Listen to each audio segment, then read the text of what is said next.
Moon began her astrological studies in 1975 after having a profound spiritual experience. In 1978, Moon completed formal training with the legendary Zip Dobbins through the LA school CCRS, after which she opened her first office and began professional astrology practice. Since then, Moon has worked with clients full-time, taught astrology to beginners and seasoned students alike, participated on the board of ProSig, OPA, and STARS, and has been to many national and international conferences. Moon considers herself self-taught after looking at thousands of horoscopes and working with clients for over 40 years. She is very psychological and spiritually oriented and practices modern astrology. In 2019, Moon published her first book, Star Sisters, an astrologer's memoir of twin loss. She is currently working on her second book, Death Charts, using astrology to help those recovering from loss. And I think at the end of this presentation, we're going to give a link to the sign up for the newsletter for the new book, and we'll put that later on in the presentation. And Moon uses the Koch house system, and you can find out more about Moon's wonderful work by going to astrologybymoonrabbit.com, and you can find her on Facebook and Instagram. So Moon, it's an absolute wonderful pleasure to have you on today. I'm going to pass on the baton to you. And I thank you so much for having me here. And I can't tell you how excited I am to begin sharing this information that means so much to me with a larger group of people. So let's go to the slideshow. Okay, so this presentation will be introducing what I believe is a new concept, excuse me, in astrology, which is using charts to help people who are grieving. So a death chart is simply something like a birth chart, but you use the date, time, and place that somebody died. And the purpose of doing this is not to predict when someone will die or kind of go into some of those areas that may not be ethical, but really to use the unique astrological perspective to people who are grieving. And in the work that I've been doing, studying this very intensely since kind of 2005, but more 2015, the eclipses, the nodal transits, and the outer planets will aspect patterns in the birth chart, and that will help us bring a different perspective to people who are grieving or suffering the loss of a loved one. So a lot of people don't like talking about death, and society, especially here in America, you know, somebody dies and there's a funeral and then you're expected to go right back to work, and basically nobody will even, after maybe a day or two, say anything about what happened. Some of this is due to the fact that people just simply don't know what to do or say, but it isolates the people who are grieving, and they feel like they lost this important person, and now they're lost to everybody. The other thing that I find very much with the people I work with is that there's such an aftermath of guilt and feelings about wanting to change what happened. So here's where I think professional astrologers and counseling astrologers can help, because most of us are already dealing with people who are going through something hard. It's not anything new to us. And unlike any other counselors, therapists, or grief counselors, we work with cycles all the time. So we already have kind of a heads up on that. For those of you that are counseling astrologers, this is another offering that you can have to the people that you work with. And again, astrology can offer a cosmic perspective that can lift people beyond the immediate suffering that they're in. So, excuse me, I never dreamed that I would be doing this kind of research until I had my own tragedy in 2005, when my identical twin was diagnosed with ovarian cancer and then a few months later died. And if you know anything about identical twins, most of us have a connection that's hard to explain to people that aren't twins. And my twin and I shared that connection. And so when she died, I really couldn't believe that there was this energy shift that completely like rocked my world. So I always say I had the good fortune of being with her when she died and that she had a good death. So she was ready to go and she was surrounded by people who loved her. So that's why I'm doing this. This is coming out of my own exploration and healing. So in order to work with death charts, we have to understand grief. And the fact is that loss happens to everyone. Nobody can be alive very long without losing, maybe early in life, it would be like a friendship or a belonging or a grandparent. Loss is part of our everyday life. And now we live in a post-COVID world, and so we collectively have been through this big trauma where so many more people have lost someone they love. So I think it's time to start addressing this. We're going to talk a little bit about how people grieve, but the fact is that everybody does it in their own way, and there isn't a right way and there isn't a wrong way. But when you look at or study these death charts, you can kind of help confirm the experience that your client is having. Okay? So one fact that we do know about grief is that it's cyclical, and that people can feel like, oh, yeah, I'm kind of over that. And then an anniversary of the person's death will happen, or they'll smell something that reminds them of the person they lost, and they'll be plunged right back into that grief experience. And some people never resolve grief. I'm going to tell a really brief story. I found a group a year after my twin died called Twinless Twins International. And they were having a conference where twins who had lost their twins could come together to support each other. And what happened at the conference, it was about 100 people, and everybody got a time to share their story. And there were so many stories, but the one that really struck me about how differently people grieve is that this 50-something-year-old man got up with his wife, and his wife told the entire story of what happened to his twin. And he had not been able to speak his brother's name or, ask for any kind of help from the moment of the loss. So some people never recover from a loss. And that encourages me more to bring this tool to astrologers, because hopefully we can help them with that. And again, I'm going to say that the eclipses, the nodal transits, allows for a more universal or spiritual perspective. So in my studying of grief, I realized that everybody maybe had heard of Elizabeth Kubler-Ross, and she had defined the denial, anger, bargaining, I forget, and then acceptance. She had defined grief in these certain ways. But grief is being studied now, and this is through the psychology and psychotherapeutic community. There are these new diagnoses of grief. So, and we don't think about this much, ambiguous grief, how hard this is. So if somebody loses somebody they love in a war and they don't ever get a body or a death certificate or a natural disaster, it's much harder to resolve that kind of grief because the usual symbols that we use, to let us know this is the end are gone.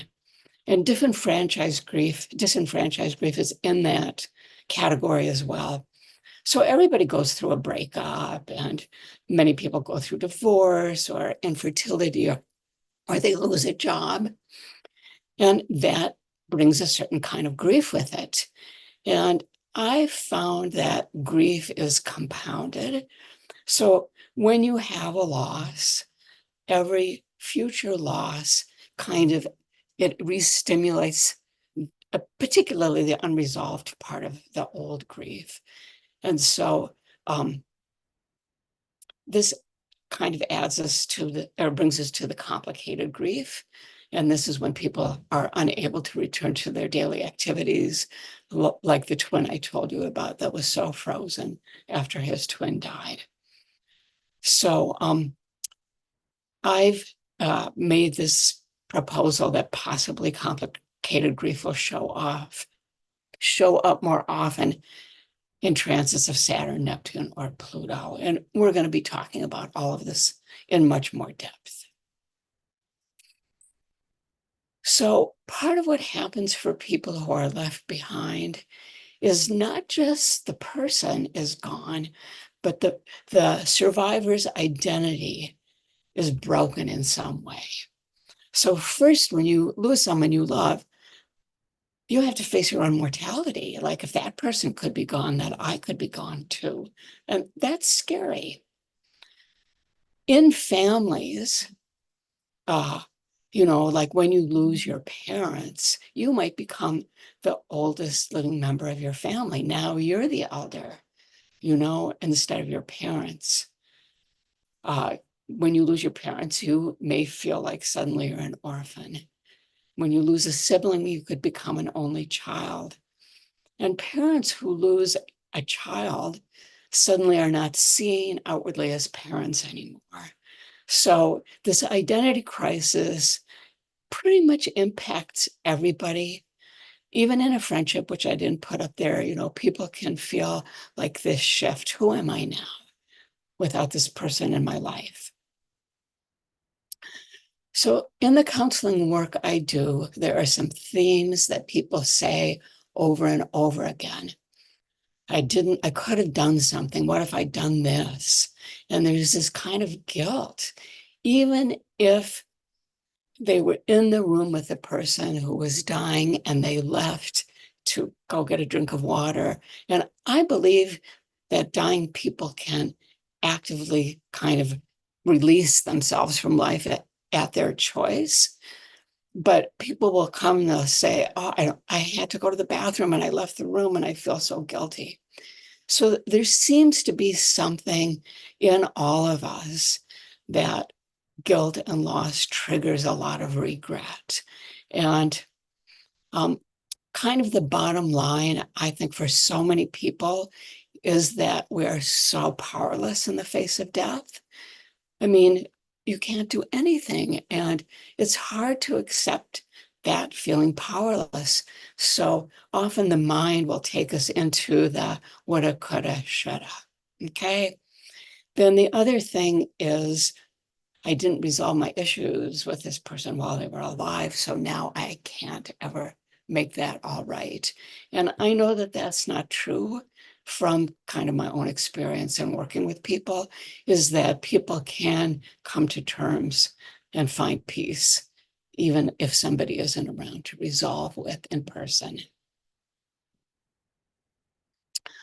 So a very wise grief therapist said to me once, people die, relationships continue. And I think for those of us who have suffered a loss, that just makes sense, right? So the person's gone, but we're still talking to them in our head. We're remembering this and that. Maybe we're lighting a candle on the anniversary of their death every year. Maybe we're visiting a grave, but the relationship continues. And the law of conservation of energy states energy can't be created or destroyed, only changed. And so in death, people change their energy and they are gone from their physical form. But from some personal experiences I've had and other people I've had, their energy is still present. So one of my messages is that, people do recover from grief and people find ways to go through what's happening and face the feelings that they're having and get support. And we can assist them with our understanding, again, of eclipses, nodal transits, outer planet transits. So what is a death chart? It's simply a chart that's calculated instead of the date, time, and place of birth, the date, time, and place of death. And there are issues with accuracy about times of death. And what I've done in my work is that I give a wider window to the ascendant, which is based on the time, and sometimes the moon, because that will change by a degree or so if the time is off. But you do the best you can. Most clients know the cause of death. That's the job of the coroner. So, I mean, I even find myself doing this sometimes, not for the client, but sometimes the death chart itself will speak so explicitly to what happened that you're like, whoa. But people don't need that. They know, that their loved one had cancer or their loved one was in a car crash. Okay. So the death chart I look at as a standalone chart for the energetic patterns surrounding the death, focusing on aspect patterns rather than signs of the zodiac. So if you're doing a natal chart for somebody, they're going to want to know, oh, what's my sun sign? What's my moon sign? And that will give you information about personality, about characteristics. But that doesn't matter in this energetic picture of a person's loss. Maybe it matters a tiny bit, but I'm going to focus today, when we get to the case studies, on the patterns, the aspect patterns, because that's where a lot of the information comes from. The death chart can also be used in a bi-wheel, just like we would for a transit chart around a natal chart, to see what's happening in the heavens with the addition of the eclipses. You can use it beyond this, but I've been using 6 months preceding and 6 months after the loss.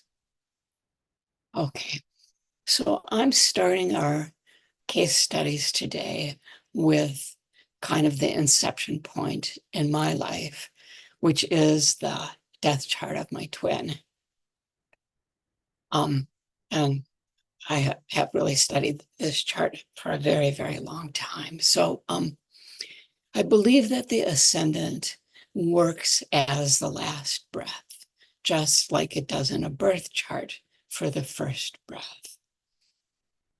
So when my twin died, you'll see that Libra was on the ascendant and the south node was there as well. And we know that the nodes of the moon bring this karmic energy into any chart that we read, and that we see them as symbols of the south node, themes from the past, finishing unfinished business, the north node, more of the soul's path forward. So here with the south node on the ascendant, there's this sense of this soul had completed something. And it took me a while to understand that that was true for my sister, because I didn't want it to be true. Okay. And then you'll see that Jupiter isn't that far off the ascendant. And the circumstance was that there was this, what we call the care team, that was, we'd all stayed overnight because, it was getting close to the end. And so as my twin's breathing was changing, we all gathered around her bed, and people were telling her, go to the light, you can go, we'll always remember you. And it felt very Jupiterian. It felt very uplifting in this weird way, that here were people loving somebody enough to release them. So that's the Jupiter on the ascendant. Libra is ruled by Venus, which we see up in the 11th house, and it's opposing a Moon-Uranus conjunction. And in every one of these death charts, there's going to be a Uranus energy, because there's a separation happening. And this, to me, is a symbol of my twin being surrounded by people who loved her, being in a totally different place, and then separating. I'm sorry to interrupt, Moon. Okay, People I might don't not see see it. I don't see you, so I didn't know I Oh, should. I'm just speaking from the ether. Okay. Not everyone might have seen the beginning of the presentation, so can you just say which house system you're using, please? Because I'm sure we'll Oh, get that question a this lot. is okay. This is Coke houses. Thank you very much. Yeah, you're very welcome. Okay. So if you look up in the 10th house, you'll see that the sun is in almost an exact within 2 seconds of a conjunction with Saturn. And they are also in a very exact opposition to Chiron. And so my twin had cancer, but elected to go into hospice and basically died of starvation. And for me, that Sun Saturn conjunction opposed Chiron, it just purely symbolized this completion, this ending. That was really, I mean, she was like skin and bones. There was physically nothing left. Let me add that I believe that the sun is one of the symbols for the vitality of the person who's passing. Okay. And then in this opposition, you'll see that there's an out of sign square to Mars in the 7th house. And there was an active will, Mars. So the last 5 days of her life, only ice chips to really kind of move along that death process.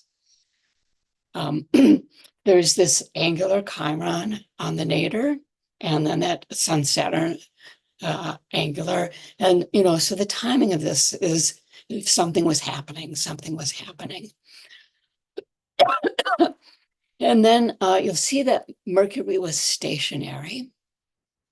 And for some reason, a lot of the charts that I put on this slideshow have a stationary or retrograde Mercury. But for me, it was kind of like time stood still. There was really that experience in the moment that it was happening outside of time and space, which I think a lot of people feel at the bedside of somebody who's dying.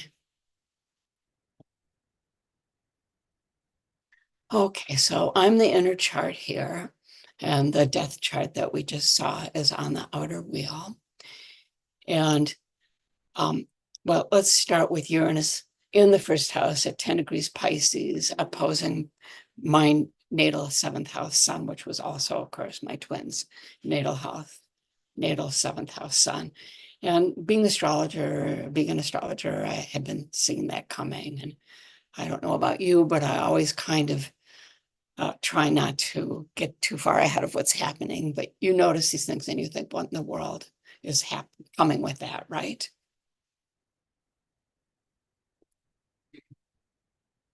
And of course, I thought it would be a relationship upheaval, a primary relationship. And I didn't realize until my twin was gone how primary that relationship was. So the 7th house doesn't have to be the spouse or our partner. It certainly can be other prominent people. Okay. So Luann died in July, and the eclipse preceding that was in April. And it fell, it was at 19 Aries, it fell in the 2nd house, and it made a square to Venus in my 6th house. Okay. So in this house system, hang on. Yes, Libra and Aries are intercepted. And Venus rules the 3rd house of siblings, and it's in the 6th house of health. So there's kind of a indication that something might be happening. Transiting Neptune was on my ascendant, opposing my moon Pluto. And I believe that part of my experience of this being a very spiritual experience had to do with that Neptune. My twin and I were a day or maybe 2 days into the beginning of our 2nd Saturn return. So Saturn had just gone into Leo, and obviously my natal Saturn is a lot later in Leo, but Jupiter transits and Saturn transits, I believe that as soon as they change signs, people feel them. They start experiencing them. And then the last two things I'm just going to mention is you'll see up in the 10th house, Pluto was going over my natal Jupiter. And obviously, my whole philosophical, ideological, spiritual philosophy was changed because of that experience. Okay. And the eclipse was very important, but we see that the South Node was on Neptune. So there's a Neptune on the ascendant, there's a South Node in the death chart, and then there's a South Node in a wide conjunction, applying conjunction to Neptune in the 8th house. So often you'll see these themes repeated over and over.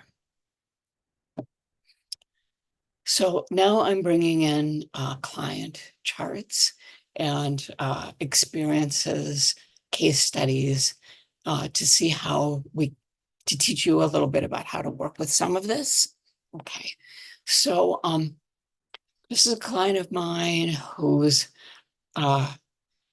dad who lost her mom, I don't remember when, but she moved her dad to Minnesota, where we live, from where he'd been living in Michigan, into a care facility because she was an only child. And so, she'd been caring for him for quite a period of time, visiting him. And he had already had two coronary bypass surgeries, heart attacks, diabetes. So he had had a lot of illness. And he also was a veteran and he had suffered from PTSD. So she got a phone call and the people at the facility said, you better come over. And she got there. He had been in a coma, that's right. So I guess she knew that he was in a coma, but they said they could tell when it would become closer to death. Anyway, she got there just after he died. And this is a case, I'm going to focus a little bit on the reason for the reading was that she felt so terrible that she wasn't there. And like I said, this happens a lot. So this is the death chart. And, pretty close because I guess somebody came in to check on him and he was still warm, and that's how they got the birth time. So you'll see that Scorpio is rising and the moon is very, very close to the ascendant conjunct the North Node. And they're all in Scorpio. And I mean, we all know in astrology that Scorpio is associated with things having to do with powerlessness and being out of control. And Scorpio is ruled by Pluto, and Pluto is in the 3rd house, square Uranus. So this is where you'll always see that there's a separation, Uranus, okay? So the person left. The North Node rising, to me, is different than that South Node, that completion, but it also suggests kind of this emotional readiness with conjunction to the moon to go into the unknown, okay, to make the transition, to kind of follow the light of the soul into the beyond. Saturn and Mercury are in the 1st house and they're trining Jupiter. And one of the things that I talked to this person about, and this is obviously at the discretion of the astrologer, but because she was so remorseful, the trines to Jupiter to me suggest this energy of going towards the light or, being ready to take some kind of a journey. And so even though there was an element always of hardship with Saturn, there was also this positive trine from Jupiter. Same thing with the moon trining Neptune and Chiron. There was this kind of readiness with going to another realm, okay? The sun, which I look at as the symbol of vitality, was square Chiron and Neptune. And he had had so many heart attacks and he had been ill for so long. So those are kind of the defining factors in the death chart. And, some of you will see other things, and that's great. But for the purpose of using a lot of examples, I just picked kind of the high points to go over with you. So here's where the bi-wheel, to me, really speaks to my clients, the lesson inherent for my client to learn in this experience. So you'll notice that, let's start with the eclipses. So there was an eclipse in May at 19 Taurus. Okay, and I'm trying to remember when exactly he died, but I took the dates and times off for confidentiality, so I don't have that at the top of my mind. But this was the preceding eclipse, and it was, it was on her natal south node in the first house in Taurus, which squares, no, it opposes her moon and squares her Chiron up in the 10th house. And so the moon Chiron square and the moon with the nodal axis square Chiron, it kind of talks about this emotionality and for my client, like some hardship in her family around emotions and around maybe people being vulnerable.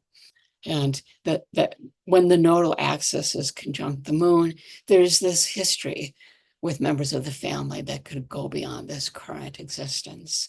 And so it almost felt like some aspect of her grief or some aspect of her remorse could have been tied to something beyond the immediate situation that we knew we were talking about.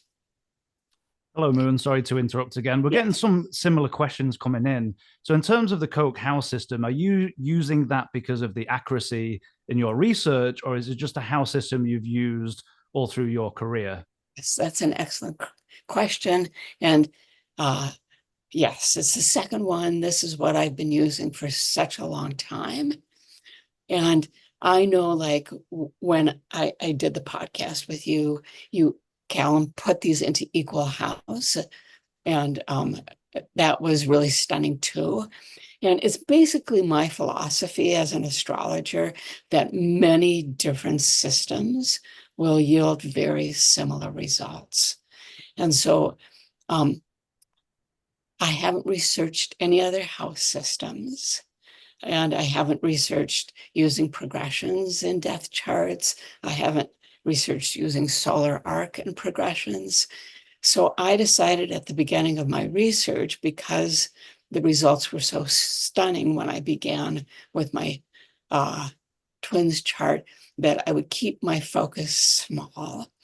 And I mean, I'll just tell you that it's my profound hope that other people will be interested enough and willing to start looking at this on their own and collect client experiences and add to this. I don't think I know everything. I think I know a teeny little beginning part that I can offer. Okay. So this is Wonderful. Thank you very much. Thank you. It's just coming from my personal experience. Wonderful. Thank you very much. Okay. So going back to my client who was having a hard time healing, she was having a nodal transit, south node on her ascendant. And again, that suggests this unfinished business for her. And so in these cases, I recommend either a past life therapist who can kind of look into this. I know a couple of people I can refer to. And also always I use grief therapists. We have really, really great people that I know. So as an astrologer, I see part of what my job is to kind of bring some different kinds of perspectives.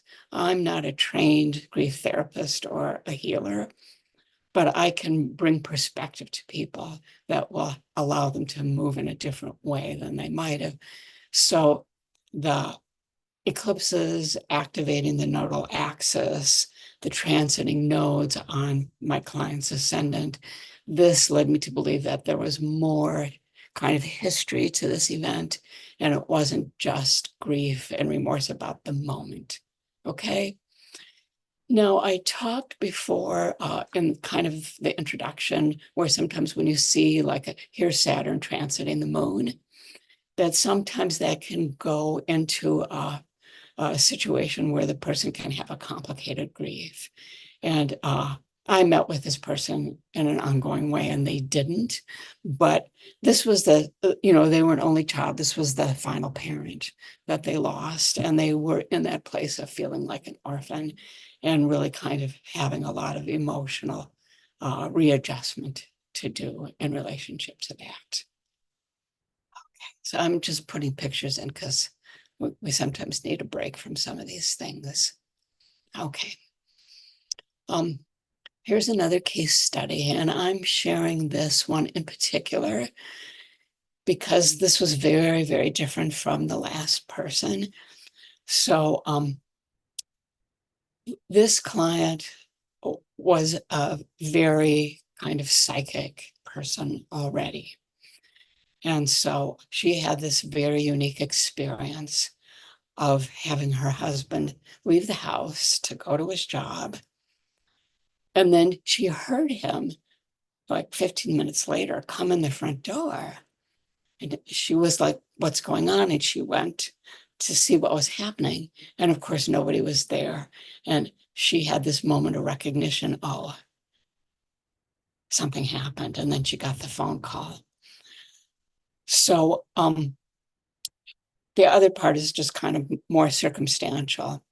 But let's look at this chart together, because I think the death chart shows this in a couple different ways.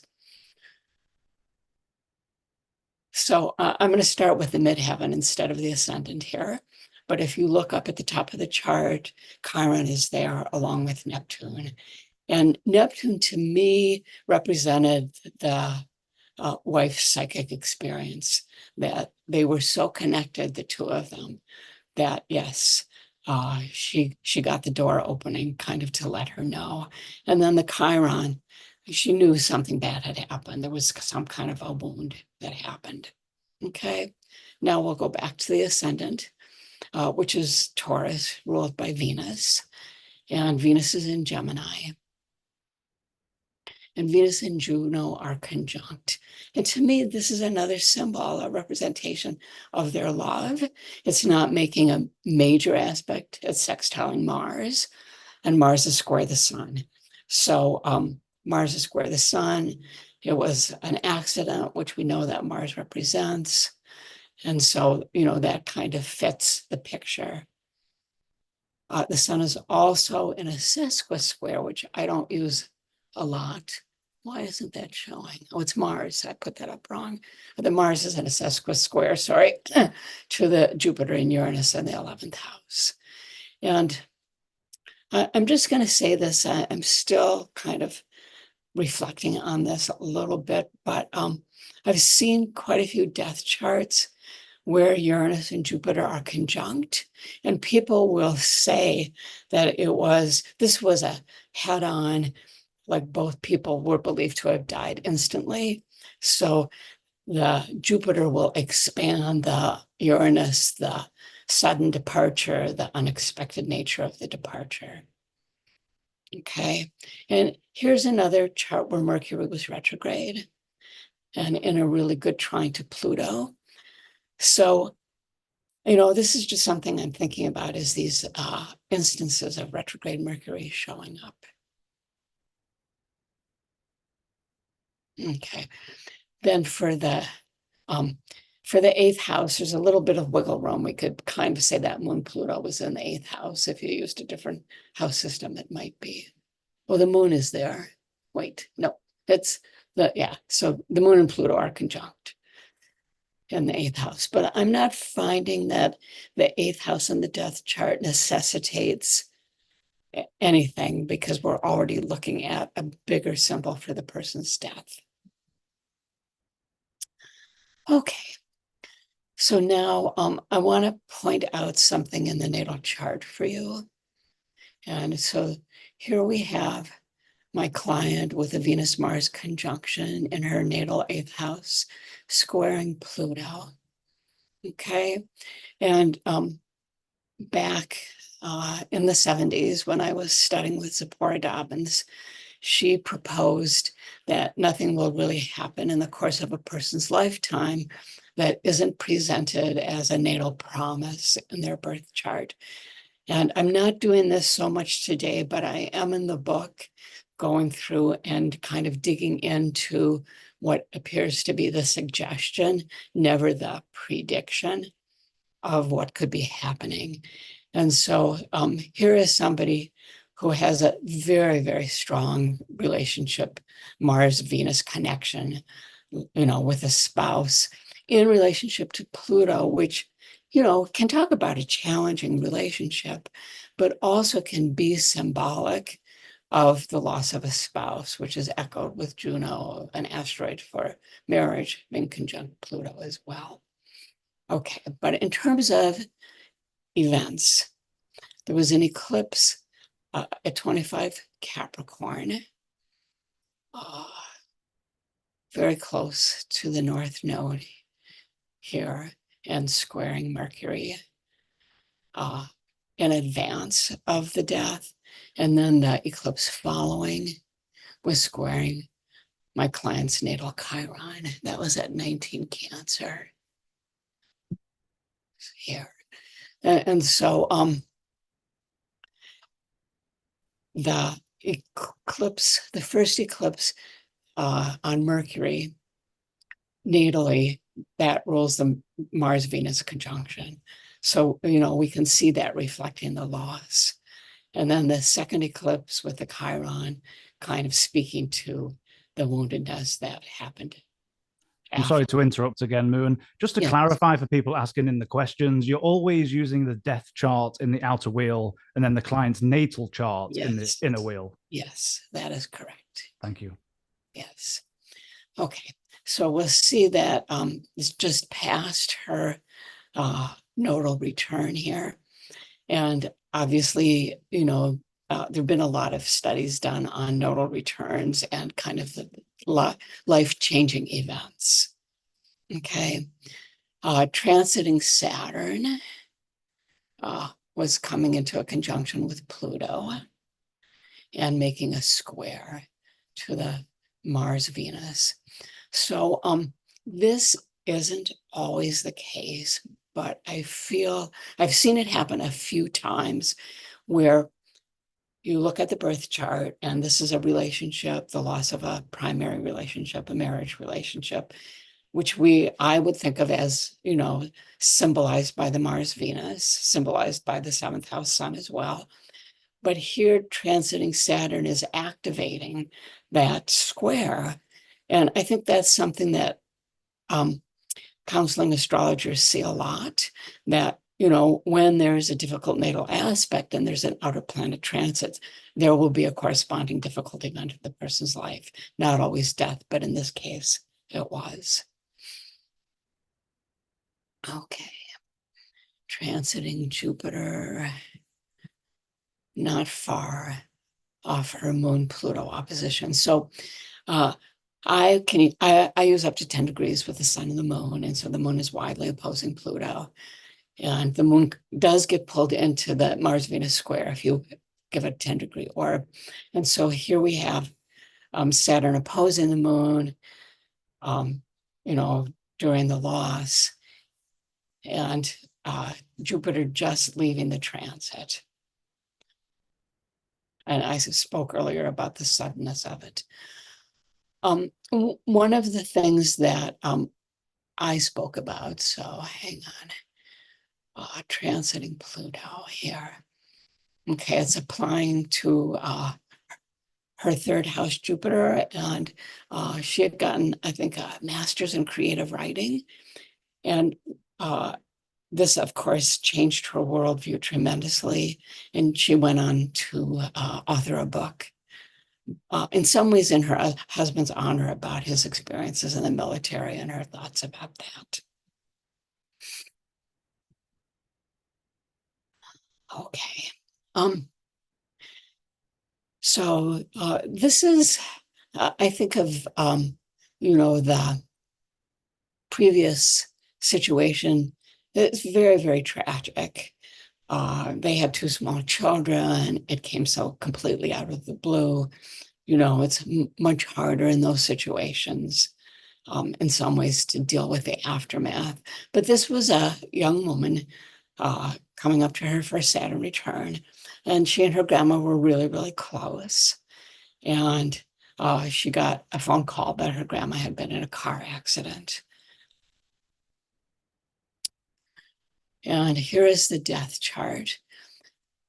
And we see Aquarius rising, then we go to Uranus, and it's in a pretty close opposition to Mars, which to me is a kind of accidental signature. The sun is the vitality or the consciousness, is in a square to Neptune. And that just, whenever I see, and I know some people disagree with me, but whenever I see even a square to Neptune, I feel like the person is already a little bit in the other world, that it was not that hard of a transition for her. Plus the sun makes a nice trine to Chiron and to the moon. So the luminaries are in this easy kind of supportive energy to this fast release. And Neptune also shows up in the first house.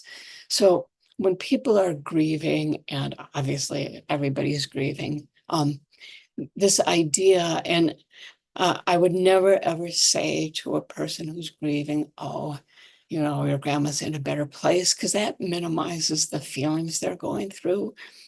But Neptune to me is etheric, it's otherworldly, it's kind of beyond our physical concerns. And so when there are nice trines to Neptune, I feel like the person didn't struggle to find their path to kind of ascend or go beyond what was happening.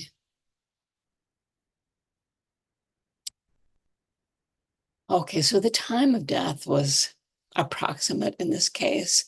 So the South Node is in a very wide conjunction to the ascendant, which again brings this feeling of destiny into the picture.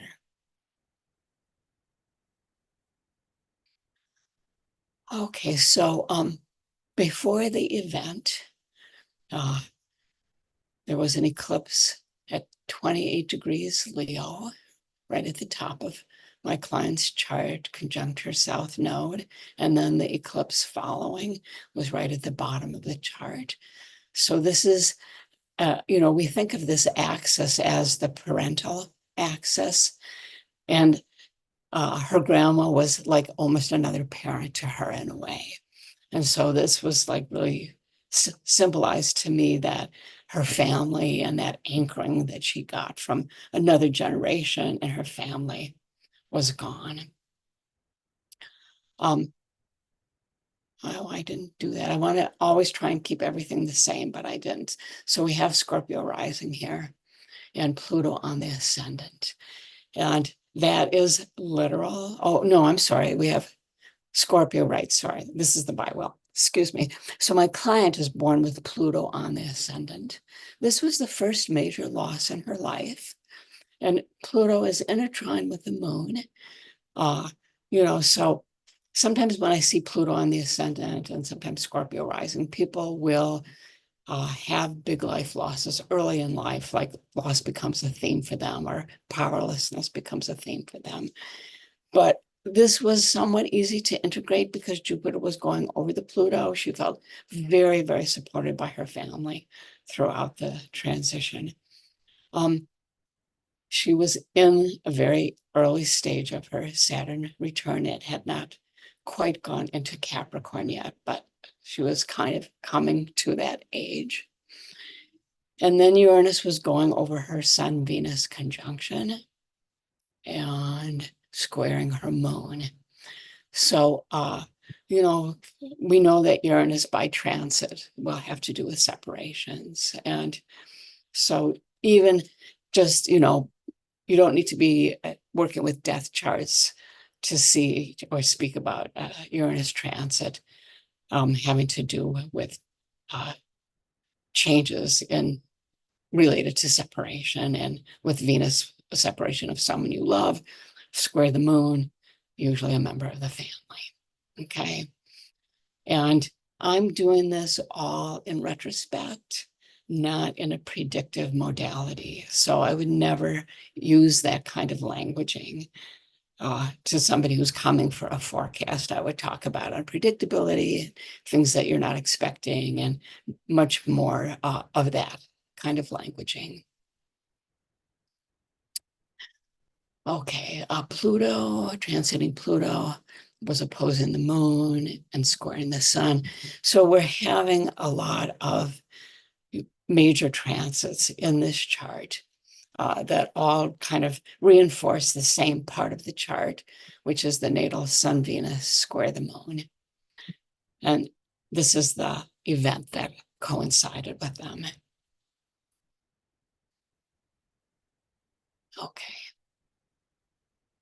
And then this is, oh, that's for the grandma. Okay, this is the final case study.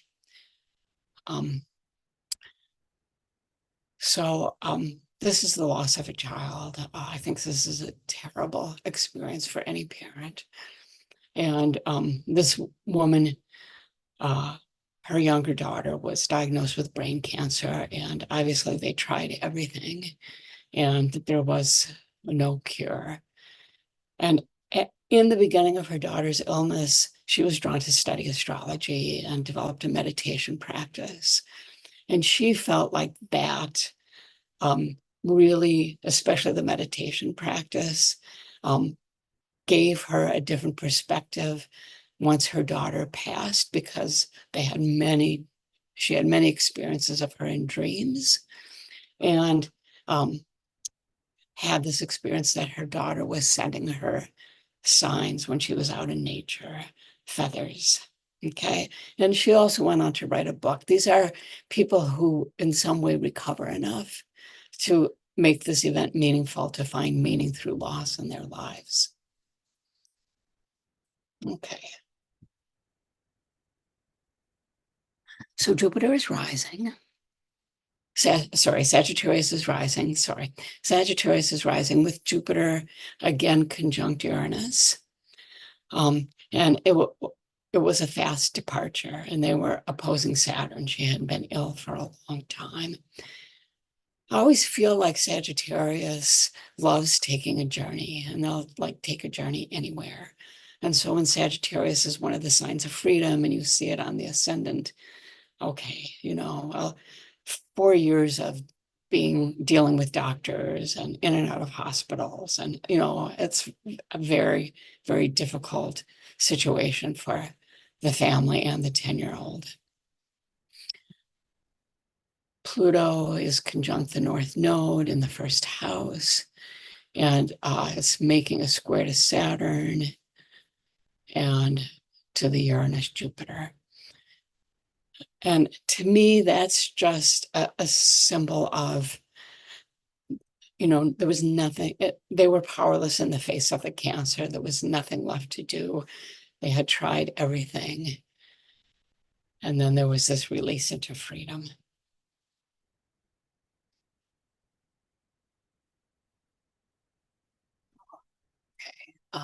Okay.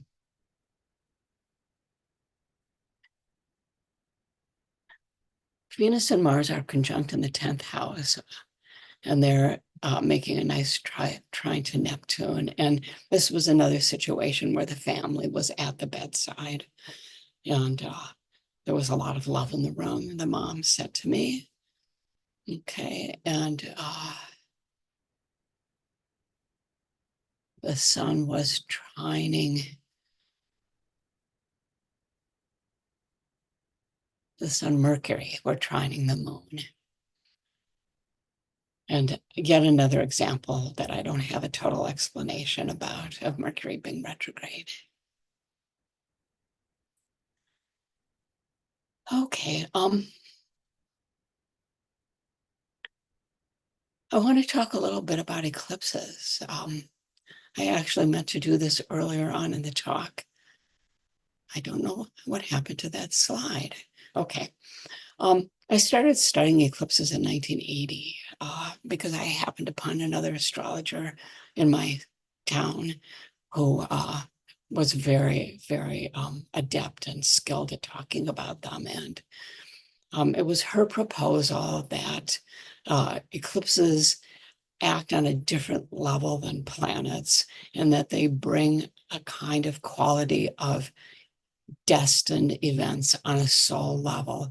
And that was based on the idea that when we have both a solar eclipse and a lunar eclipse, that there will be an alignment of the sun and the moon and the nodes. And the lunar eclipse don't seem to have the same impact, but the solar eclipse, in my studies and experience with clients, will often bring this kind of out of the blue wild card, didn't see it coming energy to begin with. And the actual symbolism of the eclipse, where you have a body that's illuminated, where the shadow is now, you have a body that's cast in shadow that becomes illuminated. So eclipses always have this energy of bringing something that was hiding out into the reality. And I look at them for my clients as this is part of where your soul has signed up to learn some of its most profound lessons. And we know that we learn very profound lessons through laws because they really shatter our world in some respect. And so I meant to say that in advance of why I always start with the eclipses. And I would say now I've done probably 200 death charts, and there was only one where I couldn't find a really prominent correlation of the eclipses. Okay, so in this chart, the eclipse that preceded her death was at 19 Cancer, very close to the mom's ascendant, squaring Juno, which I thought was really interesting, because Juno is kind of usually we would think of as the partner, but I really have been rethinking the seventh house and expanding what partner looks like there, and also with Juno. Okay, and then the next eclipse happened. I didn't write that down, but I know it was close to the descendant. So this whole who I am in the world on the ascendant, and then who am I in relationships, changed so much for her. We see transiting Saturn, conjunct the nadir, conjunct the north node. So, this was a huge change for her entire family. And, not only did she have her own grief, but her other daughter's grief and the whole outer family, the extended family. And so there was a lot of really intense learning for her. The Neptune, the transiting Neptune with Chiron, was on her Chiron. She was in an 8th house Chiron return. And this wound, even preceding her daughter's death, she decided to study astrology and to practice meditation, which I think we see with this Neptune transiting Chiron and being conjunct Chiron, that this experience was in part a spiritual avenue for my client. And we have Pluto and the node conjunct Saturn in the 6th. And there had been such a long period of, I think the 6th house can have to do with other people's health sometimes too.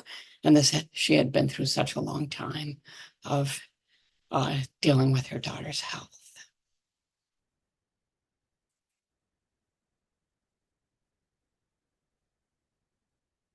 So kind of bringing this full circle, astrology teaches us that we have a soul that's on a karmic journey, and that there are opportunities throughout our lifetime to evolve and grow.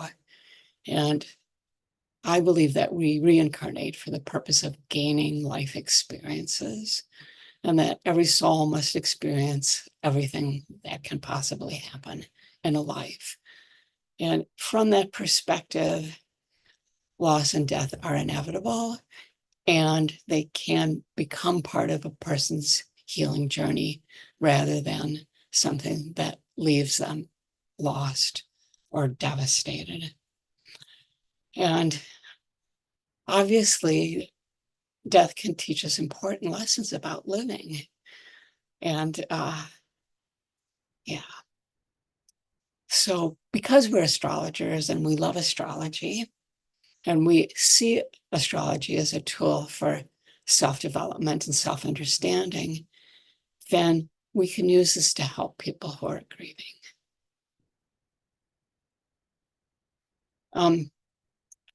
My book, Star Sisters, which is the story of twin loss with some astrology woven in, is available on Amazon Books. My next book is in process, hoping to be published in 2025. You can reach me with any kind of additional things you might want to know about. And here's my email address. I know the links are up for other places that you can reach me. And my website, please visit my website where you can sign up to get my newsletters, which apprise you of any teaching I might be doing on the subject, or any other, when the book will be coming out, any updates on that. So let me just say thank you again for attending and for giving me your attention like that. And, you know, just it's wonderful to know that maybe this work will start moving out into the astrological community in a wider way. Well, thank you so much, Moon, for a deeply sensitive presentation, for sharing all of those experiences. I've said to you this in the recording, I love your book cover. It's absolutely beautiful. And actually, I want to mention the newsletter. I think you said at the beginning that people can sign up for the book. Is that correct? Yes, yes. So if people go to my website, there's a contact form where you can sign up to be on the newsletter, get the newsletter. Absolutely. And other astrological happenings that I write about.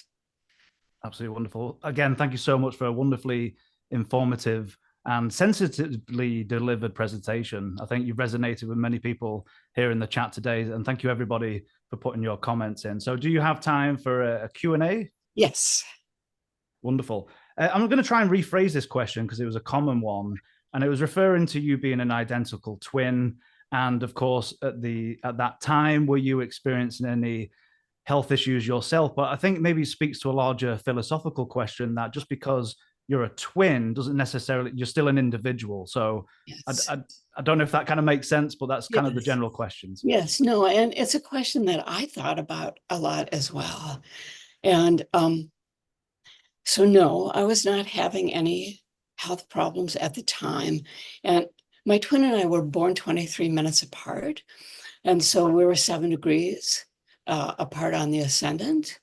And it was so interesting. I didn't talk about this, but when she first was diagnosed, Chiron was on her ascendant, and it didn't hit my ascendant until a year later. And I was in the grief process and not in the illness process. But we all know as astrologers that you can't know completely like what a Chiron transit will mean. Some people will get sick while other people will feel like they're having a mental health kind of issue, right? So, and we had so many things happen at the same time for both of us, but a few things didn't happen at the same time. And I do believe that, I mean, you know, she was really the older sister. And so there were a lot of things that we did the birth family very much to a T, where I was the middle child and blah, blah, blah. So there's all these other things that come into play. Thank you so much. And I think it speaks to the importance of even a few minutes can make a world of difference. And even those born on the same day at the same time doesn't necessarily mean they're going to have the exact same life experiences. Thank you so much. So we do have a lot of questions here. Some of them are quite sensitive, that we'll get into here. There's a question here saying, my son had to be declared passed away after a week in ICU, being kept alive with machines. What time of death would I use? The medically declared time, the day I knew he was no longer in the body, or the day the events took his life? So I think it speaks to a broader question about time, if you don't have an exact time as well. So what are your thoughts? So I think that there is value in doing all three of those charts. And I have had other situations where the person was on life support, and I used the time that they took the person off the life support. But it's a gray area. I feel like, or this is my fervent wish, is that in 20 or 30 years, astrologers will have studied this enough to know definitively, but I don't know yet. Wonderful. Thank you. Another question here saying they experienced losing a twin in the womb, actually feeling like the twin had passed away and gone away. I did not know this had happened until a therapy session, I remembered.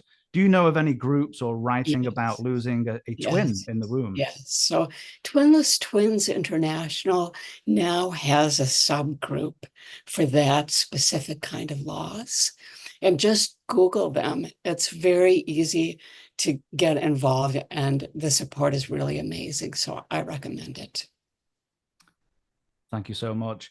Let me see, I've lost the question. Where did it go? Going back to your sister's chart, someone put that they noticed that the North Node was on the portal of death in a medical chart. Do you use this location? I've not heard of that, but I'm just wondering. No, that is so interesting.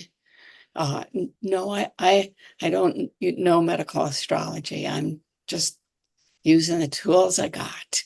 But I would love if that person would put that degree in the chat so you could maybe tell me what it is. Wonderful. Yeah, it's Elizabeth. So if you can put that in, that'd be one. I think it speaks to your point before about other people putting in their thoughts when they're seeing the charts as well. So thank you so much.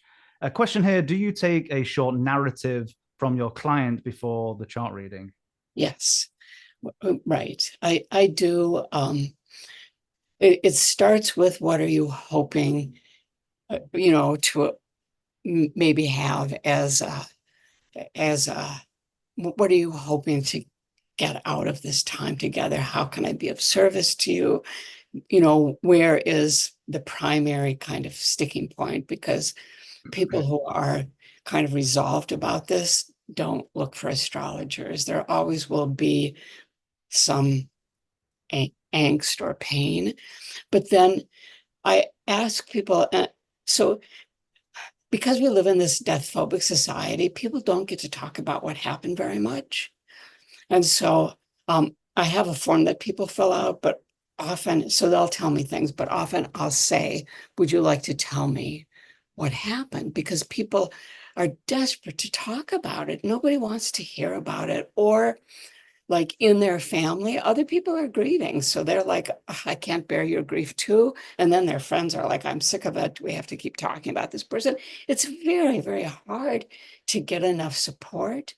So something happened. I'll just share this really briefly. Right at the very beginning, when I opened up this to my clients, I had this woman come in and I asked her what happened. And she talked for like 20 or 30 minutes without even breathing. And then I stopped her and I said, I have some things I'd like to share with you. And she said, okay, I just want to tell you one more thing. And she talked for the next half hour. And the session was over. And I said, we have to end now. And she said to me, thank you for listening. That meant the world to me. Nobody has ever listened to the whole story. And so that clued me in really big time. Like, I didn't have to do a reading to be of service to this person, right? Because what she needed was an ear. And I was happy to do that. So, things happen during these readings that have happened very little in other parts of my astrological practice. That's absolutely beautiful. I think we spoke in our conversation some of the cultural difference as well, and some of the thoughts around death. Obviously, coming from Britain, is stiffer upper lip, so different societies and how they talk about death. But I think you mentioned there as well about just being able to vent and let all that out. That's absolutely beautiful. Thank you for sharing that. A couple of questions about orbs. I think you've touched on this previously, but your general orbs on any particular planets, and do they change for different planets? So in the death chart, because the time of birth is an issue. So when it's not an issue, then I would say just use the orbs that you normally work with. But even if, if it's a nursing home and they certify the time of death as such and such, or, if somebody comes on the scene of a car crash, there's always a little wiggle room. So the ascendant, sometimes I stretch it to 12 degrees because we just don't know. And then I use a wider orb with the sun and the moon, 10 degrees. I'll do that sometimes in my normal practice. But I think in the symbols of the death chart that it might be warranted, especially with the moon, to give it a little bit of a broader perspective there. Wonderful. Thank you. Do you ever overlay the natal chart of the person who has passed away with the chart of the actual death to maybe see a reason or further information, yes, or is that not necessary? What are your thoughts? Yes. No, that is the other path that I've been going down with certain clients based on the information that they give me up front, is that will make me think, oh, I need to see the natal chart of the person. So I'll give you another brief example. Is a client of mine had recently divorced her husband, and I think it was within a few months later, he committed suicide. And she felt absolutely broken because she thought it was the divorce. And so I asked for his natal chart. And there was their story was that they grew up together in the same small town.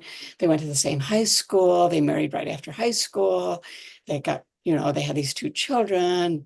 They were just like, they knew each other from childhood. So in his natal chart, there was an indication. There was stuff with Saturn and Chiron and Pluto and Mars. And I said that it looked like that something had happened in his relationship with his father that he had never been able to address, and that had caused this low-level depression his whole life.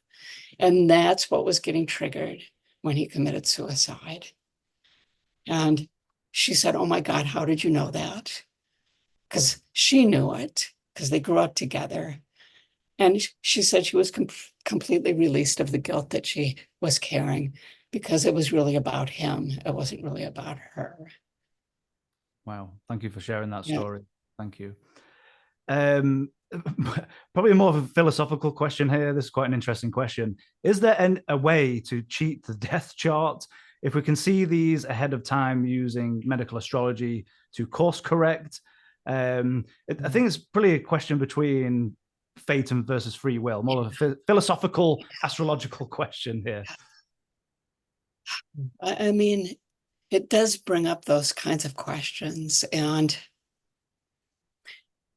so, I'll just say that I've been practicing astrology since 1978. So we're almost coming up on 50 years, right? And I've never been able to outsmart my chart. Like I've tried. I've tried. But I will put a caveat there. Like I have learned to, like, what Saturn wants from us is to work hard, to take responsibility, to own up, to, draw a boundary, to, be more mature in our lives. I've learned that you have planets that are here to teach you things. And I'll just say one other thing, because I meant to do this when I was talking about my twins chart. So that Uranus transit, I think Uranus wants people to learn about autonomy and about independence and about individuality. And it was so important for me because as a twin, I wanted to be an individual. But because my sister and I lived in the same town, people were always coming up to me that I didn't know and asking me questions about things that I knew were about my twin. And it's hard to be an individual in the face of somebody who looks like you, talks like you, thinks like you.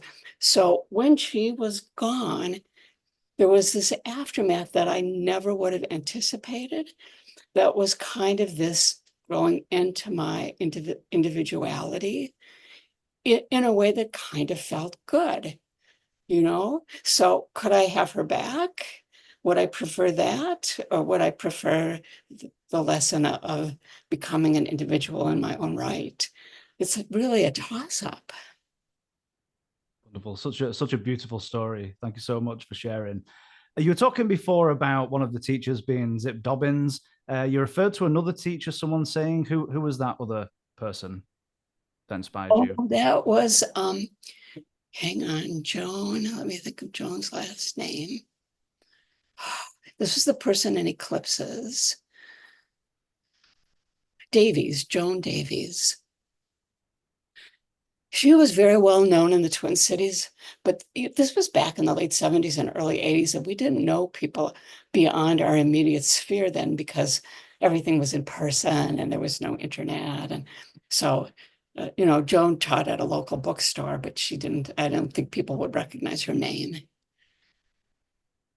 Wonderful. Thank you so much. Do you use annual perfections at all? I'm just starting to add those into my work. Wonderful. Let's see. Is there anyone in particular you might recommend for past life readings? Interesting question. So there's a website, I'm pretty sure it's echobodine.com. And there's a list of different people who do different kinds of readings. This is a local, again, Twin Cities. But they're pretty skilled, highly trained people there. And Echo Bodine has written 5 or 6 books. Primarily, she's a healer, but she goes into all different arenas of healing. Wonderful. Thank you so much. And on the lines of books, if possible, would love to have the name of the book her client wrote. I've lost the question now. Where's it gone? Oh, right. I hope you know what I'm talking about. Yeah. I don't have that off the top of my head. So the client that lost her daughter from the brain cancer, yeah, I don't have that off the top of my head. I have to go on a search to find it. Okay, wonderful. And pretty much the last question now. I'll apologize profusely for there's a lot of questions coming in. We're not going to get to all of them. To reiterate, the recording of this will be on our YouTube channel in the next couple of days. So you can post maybe some of your questions in the comment boxes as well. But speaking about your book, any projected, let's talk about the one that's already here. I think we've talked about a newsletter and any projected date on the new book. I'm not sure if you... I'm going to start the query process with publishers in the beginning of 2025, and then it's basically kind of up to them. So, and you know, if it's going to be too tedious, I may just self-publish it. So it's still a little bit unknown. Wonderful. And I don't know if we have the link in the chat box for what we were talking about before. I think the newsletter to sign up for that. It's just my website. Oh, just the website? Okay. Yeah, just go to the website and then there's a contact button, and then that will give you the sign up. Absolutely wonderful. Well, again, Moon, on behalf of Kepler College, thank you so much for again another brilliantly insightful and sensitively delivered presentation. I think it resonated with so many people here today. Thank you all for the chat as well. Everyone's been wonderful with wonderful conversations. I don't know if you see all the hearts flowing up from the screen. I don't know if you can see that on your end. No, I'm missing those, but I feel it. So wonderful. Thank you, everyone. Thank you so much. And again, just to reiterate, it'll be on our YouTube channel in the next couple of days. And I'll put all the links to everything that Moon is saying in both the description and comment boxes, and you can find them there. And thank you so much. Fantastic. Well, thank you all. Hope to see you all next week for the next webinar. Yeah, thanks for joining us, everyone. Yeah, thank you, everyone. Thanks so much. Bye.